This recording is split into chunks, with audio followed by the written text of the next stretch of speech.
visible effect of lockdowns was clean air in cities as vehicles went off roads. The Himalayan range became visible from Punjab for the first time in 30 years. Satellite images showed the steep drop in nitrogen oxides from vehicular emissions in Delhi and Mumbai.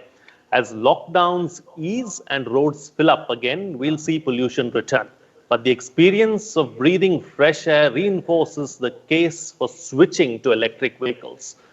The centre has an ongoing FAME2 scheme of subsidies and incentives, although stronger measures may be needed to meet the goal of electric vehicles comprising 30% of auto sales by 2030. The coronavirus crisis has hit the auto industry, and it's a wait to see when electric vehicles regain momentum. On this edition of The Big Picture, we will analyze the impact of electric vehicles on the auto industry. Joining me on the program today are Gaurav Gupta, Chief Commercial Officer, MG Motor India; AK Saxena, Senior Director, Electricity and Fuels Division, the Energy and Resources Institute, that is TERI; and Abhishek Saxena, Niti Aayog. Thank you to all my guests for joining me on this edition of The Big Picture. All right, AK Saxena, let me begin the program with you first. Let's try and analyze and understand the state of the electric vehicles sector in the country today. Yeah, as of now, I think the government has taken a number of initiatives, and from time to time, government has refocused and reframed the initiatives in a manner so that it is meeting the requirement what is perceived at a given point of time, starting with the mission, the National Electricity Mobility Mission in 2020, which was initiated in 2013, and then government came with FAME1 in April 2015. And thereafter, after a review of the FAME1, I think government has come with FAME2. But a number of initiatives have been taken by government on this side. Similarly, there have been the reductions in regard to the GST, etc., which have been announced. That is also another positive feature which can help to roll out and accelerate the adoption of the electric vehicles in the country.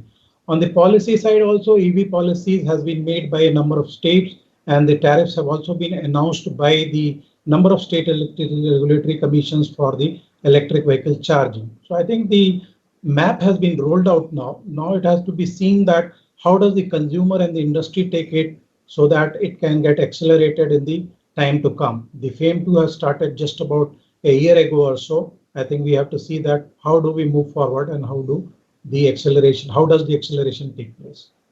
Okay, I'll take the industry representative's point of view in just a bit. But before that, let me bring in Abhishek Saxena into the picture as well, since we're talking about some of the measures and policies that the government has incorporated over the years to try and deal with this particular issue. You know, as far as the focus is concerned on electric vehicles, Abhishek, what is the key focus of the government and how do we take this momentum forward? Because now we have the lockdown, we've seen that the economy has taken a beating.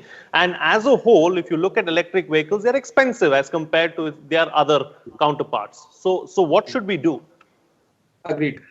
So Frank, thank you for having this very timely discussion on electric vehicles when we are trying to rebuild our economies, and everywhere around the world the focus has been on rebuilding sustainably and rebuilding through clean fuels, and we've seen the effects through reduced pollution, reduced greenhouse emission. In that aspect, I think in India electric vehicles play a huge role, as vehicular pollution pertain to nearly 1/3 of the total pollution in our cities, and 14 of our 20 cities are the most polluted ones in the world.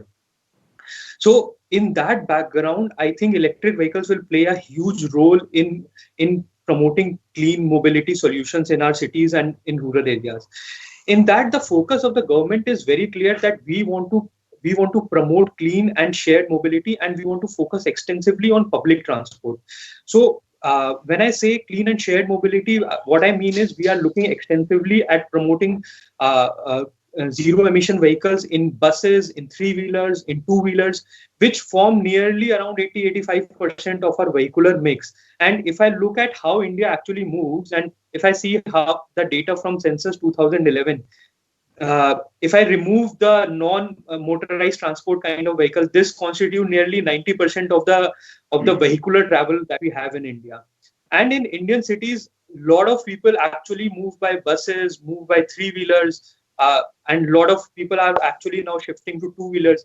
So these are some of the segments that we are actually targeting. And if I look at FAME 2 also, nearly 80% of our demand incentives are focused on buses, three-wheelers and two-wheelers. So these are the areas and the low-hanging fruits that we see in India. And we see a rapid electrification in these vehicle segments. Okay, all right. Let me bring in Gaurav Gupta into the picture now. So Gaurav, as far as the industry is concerned, the industry was getting set to go really big as far as electric vehicles are concerned. Several measures were taken. But is that momentum now going to continue as the economy opens up? I think Frank, both our panelists have said, I think the timing is just perfect.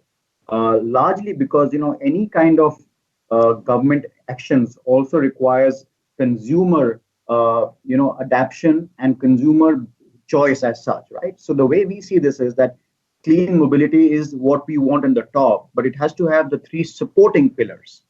One of the key pillar will be consumer is the health of the population, and we all understand that there is a new vigor when it comes to health and environment amongst all of us in India. I think that is probably one positive takeaway, if at all, from the entire COVID crisis.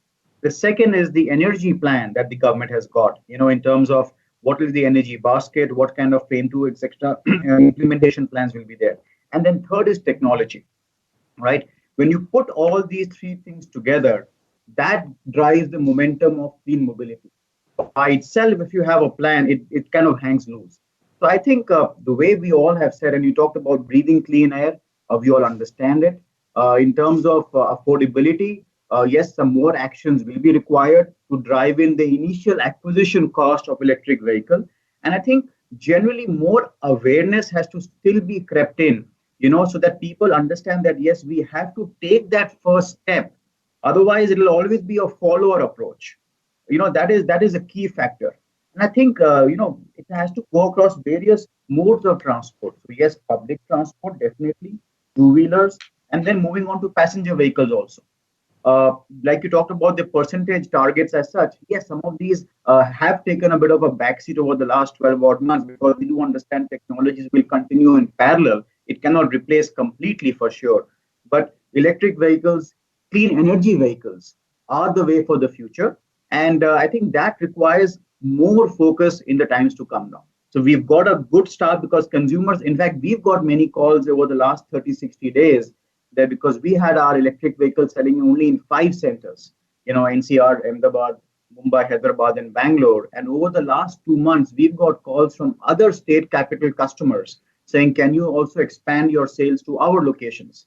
So that tells us that there is that interest and there is that responsibility factor increasing in people also, where they say, yes, we would like to be the first ones to do our bit for a cleaner environment. I think that needs to get more momentum, more promotion. And so discussions like this really become very, very helpful.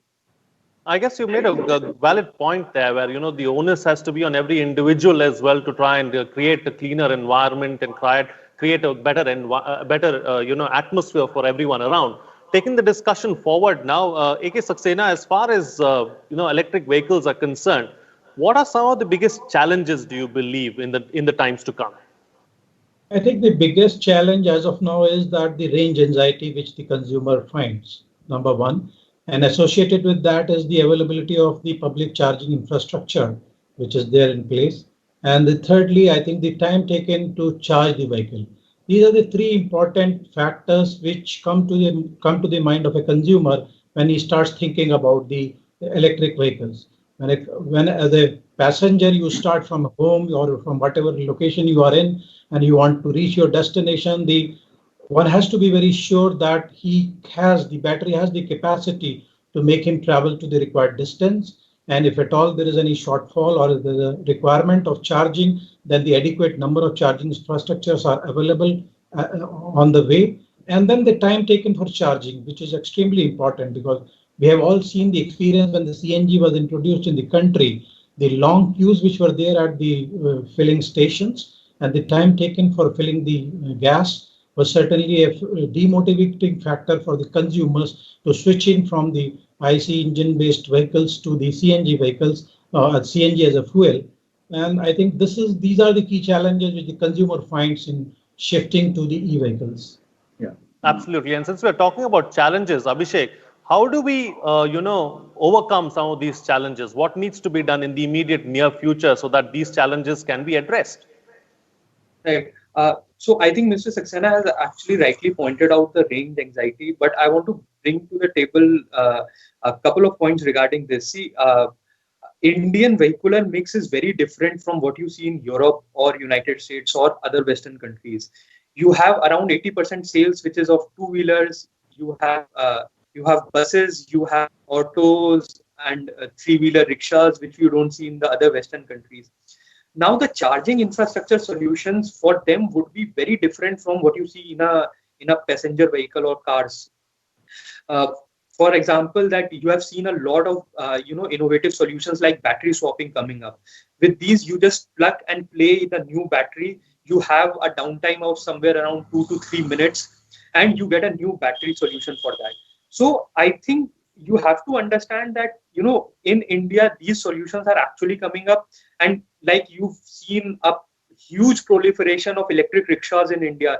You have more than 20 lakh electric rickshaws running on the road, and mostly all of them, I would say more than 85 to 90% of them are actually running on the battery swapping solution rather than the charging ones. And moreover, these two-wheelers, three-wheelers have a smaller battery, so there is a huge provision for them to be charged at home.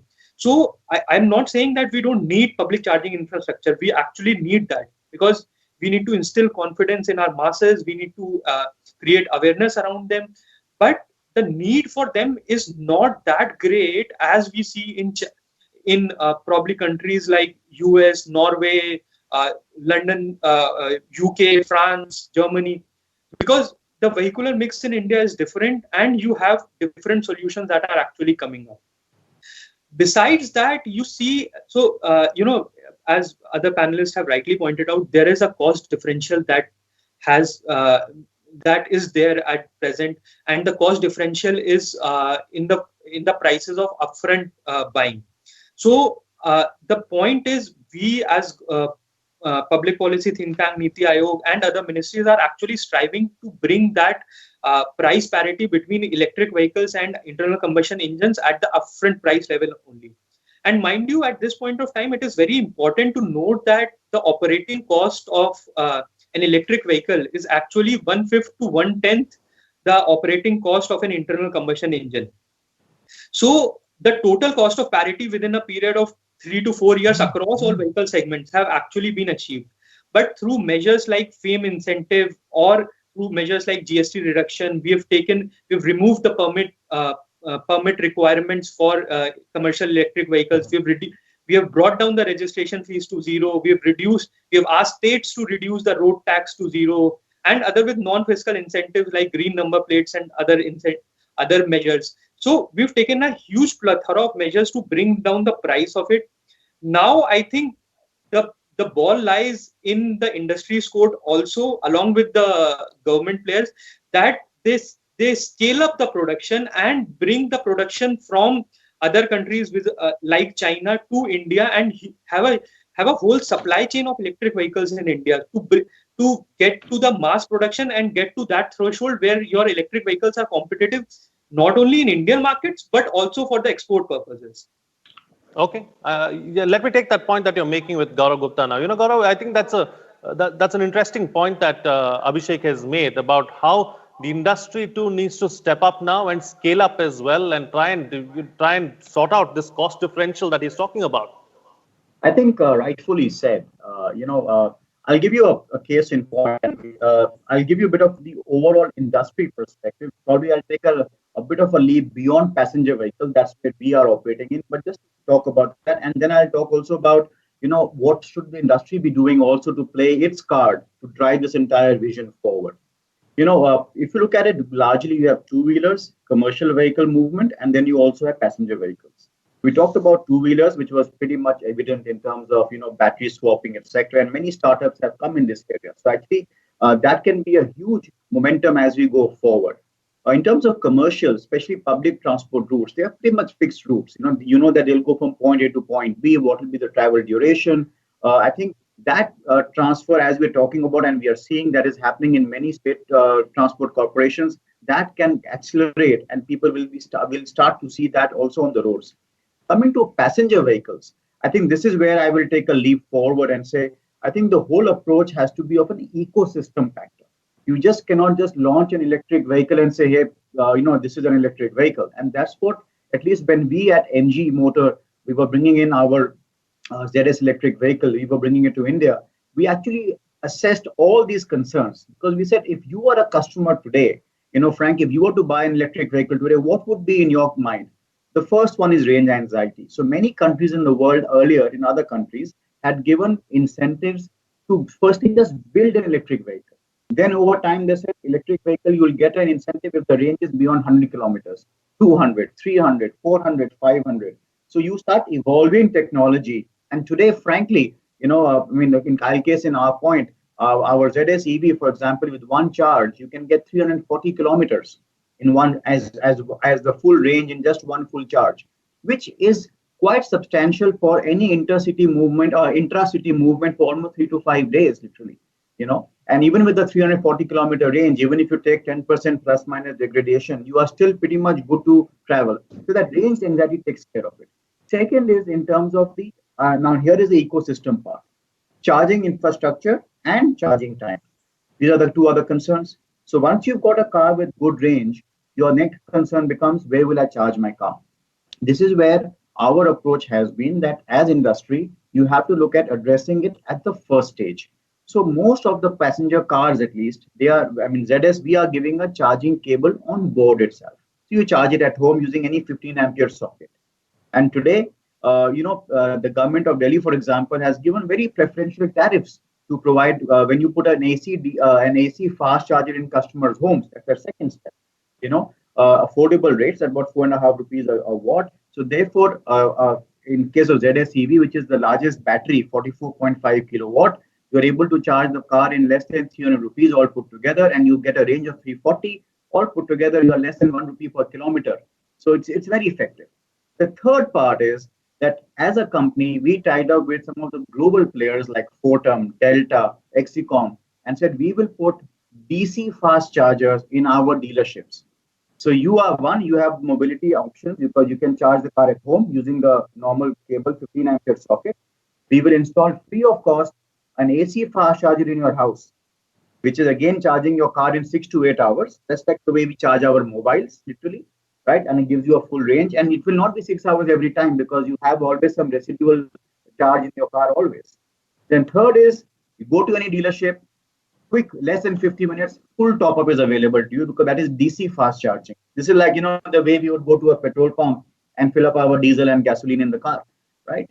Then the fourth, we are saying that in case you are traveling intercity across the highways also, along with wherever we have our own workshops, we're putting charging points there also. It gives you the confidence. So Delhi, Chandigarh, if you travel, you will have a charging point in Karnal, for example, or Panipat, right? And the fifth is that even within the city, a mobile van is available to charge your car. Why I'm explaining this is because consumers have to understand, and this is our job together as an entire ecosystem, that as more and more customers are going to have electric vehicles, the charging is at home. So you will need a mix of public and home chargers. But I'm also seeing now, and what the government is doing is on top of this charging system, right? That is in Hindi, I would say, Sone Pe Sohaga. So this is the 5-step charging process based on the ecosystem. Then you have the government plan also of 7,000 plus chargers, and all of them also have got the CCS to the fast DC charger as well. So this will only, the point is now to implement this charging infrastructure on the corridors that we have talked about, state highways, so that can get accelerated. That will be the best thing that consumers start to see the confidence. Already we are seeing some places like charge plazas, through the help of EESL as well. The last point I will talk about here is that eventually I'm also seeing a sign that you will have a solution of marketplace. So if I have a charger at home, I'm not using it, I'm going to office, my charger is available. Mr. Saxena's car is available. He wants to charge his car. On his app, he's going to see which all chargers are available. He'll go and charge his car. There's a credit card like these shared services like a market platform. You charge your car and you can pay up. So these solutions will come from startups. Eventually, in Delhi, for example, you have 400 petrol pumps. So imagine the pressure of these petrol pumps for filling up customers' cars. But then if you have more customers having charging points at home, plus flexibility of charging with their own AC fast charger, plus dealerships have chargers, government is putting DC fast chargers, you will have a large ecosystem of charging infrastructure. It's easy to say, but I think it's a journey and we have to start it. So our only approach is that use it as an ecosystem and then drive it forward. Okay. I was just going to come to that, but you stole the words out of my mouth. You said, it's easy to say, but can we actually do it is another question altogether. And how we do it is also another big question going forward. All right. Talking about going forward, what's the best way forward? That's what I would like to get closing comments from all my guests on, starting first with you, Mr. A.K. Saxena. I think we have to understand that this is a systemic change and it requires maybe a disruptive change in a number of links of the entire value chain. All the stakeholders have to prepare systematically for this change, and the scales leading to the reduction in upfront purchase cost, the availability of public charging infrastructure, as well as the residential charging infrastructure, and the suitable tariffs for the same, battery swapping. All these measures put together can accelerate the uptake of the electric vehicles in the country. Okay. All right. Abhishek, as far as this whole issue of environment is concerned, I mean, do talk about the way forward as well, but I have a question too for you.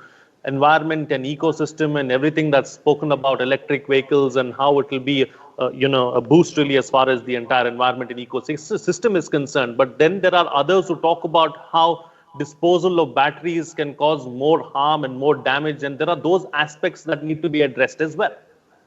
Right. I'll just broaden your question. On the environmental aspects of EVs. So one of the concerns that you rightly mentioned is regarding the disposal of batteries. You'll have our projection says that you'll have somewhere around 1200 gigawatt hour of batteries that will be coming up by 2030. Now you need a safe and scientific disposal mechanism for that. And for that, we worked with Ministry of Environment, Forest and Climate Change. We've brought the extended producer responsibility in battery disposal. We've asked the manufacturers to take back their batteries and dispose them scientifically. But Frank, I think we need to understand also a specific point here that the battery that we are talking about, which comes out of the electric vehicle, is not a waste product as such. It has a very precious amount of lithium and cobalt. And India, since it does not have the reserves of lithium and cobalt, urban mining, which is a concept that is coming up very heavily in India. So that can be used up and made a business model out of it. Now, how do we promote those business models where, we are asking industrial units to come up, where they take in the batteries, where they retrieve lithium and cobalt and give it back to the manufacturer so that they don't have to import them. I think that is the next crucial step that we have to come up, and we need to set up an ecosystem for the battery disposal also. Along with that, there are concerns about the total energy emissions of electric vehicles, and some say that it is equivalent to an IC engines at this point of time. Our Prime Minister has given a clarion call for 450 gigawatt of renewables in the grid. And as and when the grid improves, I think the energy efficiency of electric vehicles is going to increase considerably. And our estimates show that it will be anywhere between 70 to 80% more efficient than an IC within a decade. So these are some of the concerns that people have rightly raised, and these are some valid concerns that people across the world have regarding electric vehicles. Now, the way forward for electric vehicles and how do we rebuild sustainably? I think it is important that all stakeholders need to come together. They need to have a coherent approach in building this ecosystem forward. So when I say that all stakeholders, I mean the civil society organizations, which need to create awareness, which need to gather momentum from people, because essentially it's a product. When people will ask, it's a cyclical loop, that when people will ask, the manufacturers or the units will come up and they'll start manufacturing in India. So an awareness at the customer end is needed. You need to have an industry coming up to the task of building manufacturing supply chain in India and not importing it from outside.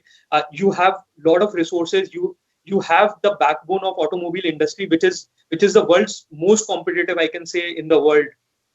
So industry has to come forward. You need to have governments coming forward. So a lot of, especially in case of buses,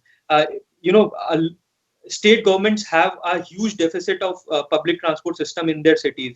So whenever they are trying to rebuild, I think it is important that they look for electric mobility solutions. They look for innovative financing methods for that.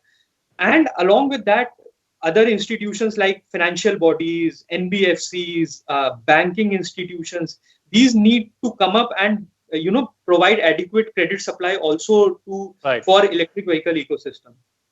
Okay, all right. And Gaurav Gupta, close the show for us with your concluding remarks. Yeah, so I think you really set the good platform. I will talk about just briefly about the battery of the electric vehicle. That is the most important part as we speak. And the technology in this area is also moving in a gradual form. So today, we've got some of the most advanced battery in India as of now. It's the nickel, manganese, cobalt batteries there. Now, like Mr. Saxena said, the second life of the battery is very useful. Because there's also a study by McKinsey which tells us that by the year 2030, almost 200 gigawatt hour can be used or can be consumed using the storage devices. So there are two key verticals for the battery: urban mining and second life. Second life can be for grid, can also be for mobile towers, and likewise. I'm happy to share, not talking about MG itself, but at least when we build the ecosystem, even though the battery second life comes after 7 to 8 years, and mind you, the battery still will have 70 to 80% of its charge life left. So if it's a 300 kilometer range battery or 340 kilometer range battery, after 7 years, it will still have 260 to 70 kilometers range available, right? So we have tied up with a company which is Umicore, which has the Europe's largest urban mining plant in Belgium, and understanding how the technology can be used within India for urban mining. Exicom is a great name that we have in India, which is using for storage services also. So this again goes into the fact that you have to think of the entire ecosystem when you bring in electric vehicle to the country. Second point, in terms of the way forward, here I would like to say that we have to look at in multiple ways. One is we are committed to make in India. Now for electric vehicles, there are 3 or 4 areas we can look at. One is power electronics. I think that's an area that India really can help with the component suppliers and build that technology in India, capability in India. Second, when it comes to battery, battery has got various parts to it. It's a cell manufacturing, module, and the overall assembly of the battery.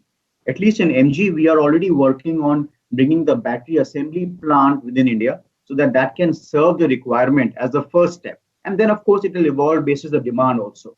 That again supports the readiness part. The third is in terms of the government policies, I would say. We still have got some inconsistencies across various states. Some steps have been taken, but in some states, we still do not have, 0% registration charges, for example. Bordering states are not having the same parity as well. In some states, you have green number plates. In some, you don't have green number plates. So this kind of situation of inconsistency remains. It will be great if that can be, streamlined.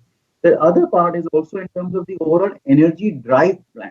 If we are looking at to say electric vehicle is the way to go, we want to look at the electric batteries as the way to go forward. Just the way we import oil, we have a basket of countries where we import oil from. Particularly in electric vehicles, if we can have that clarity and that direction from the government, that here this will be our energy basket going forward for electric vehicles, that'll be very helpful. And I think once we get into all this together, one key factor is that I think we have to come together to work, industry, OEMs, and all the other stakeholders which come into picture and put a platform and say, let's just have renewed energy for electric vehicles. Because frankly, there is no debate anymore that there can be any other future for mobility. It has to be electric. So if we can combine the resources together, it'll be a great way to take the entire direction forward. Okay, all right. On that note, then I'll call it a wrap on this edition of The Big Picture. Thank you to all my guests for joining me on the program and putting things into perspective for us. What's coming out of this discussion is that we need a change in mindset and a change in ecosystem. There is no debate really as far as what the future of mobility